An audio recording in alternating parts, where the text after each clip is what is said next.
నమస్కారం. సో మన career guidance తరపున in present days so cyber crime అనేది ఎక్కువైపోయింది. సో ఎంతో మంది మన హ్యాక్ చేయడం, అలాగే పోలీసుల యొక్క హెచ్చరిక వచ్చేసరికి హైదరాబాద్ పోలీసులు ఏదైతే మన ప్రెజెంట్ డేస్ లో మనం ఎంత సెక్యూర్గా ఉంటే అంత మంచిది. పాస్వర్డ్స్ కావచ్చు, వాట్ ఎవర్ ఇట్ మేబీ, ఏవైనా కానీ.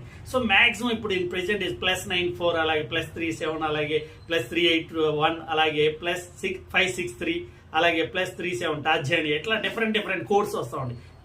Please my humble request, all of ఈ కోర్స్తో మనకి వస్తే ఫోన్ అనేది లిఫ్ట్ చేయబాకండి. లిఫ్ట్ చేస్తే బై మిస్టేక్ మనం హ్యాక్ చేస్తారు. వెంటనే మనం తిరిగి ఫోన్ చేస్తే మన బ్యాంకింగ్ కావచ్చు, డెబిట్స్ ఆర్ క్రెడిట్స్ అన్నీ కూడా 3 secondsలో వాళ్ళు కాపీ చేసుకుంటారు. కాబట్టి ఎవరైనా కానీ #90 అలాగే #09 నెంబర్ నొక్కాలని ఎవరైనా చెప్పినా ప్లీజ్ ఆ నెంబర్ని మనం నొక్కకూడదు, కట్ చేయాలి. ఆల్రెడీ మనకి ట్రూ కాలర్స్ ఉన్నాయి, స్పామ్ అయినా, ఫ్రాడ్ అయినా, ఇవన్నీ ఏవైనా కానీ సెక్యూర్గా ఉంటే మనకి మంచిది. సైబర్ క్రైమ్కి మనకు కంప్లైంట్ ఇవ్వాలి అనుకుంటే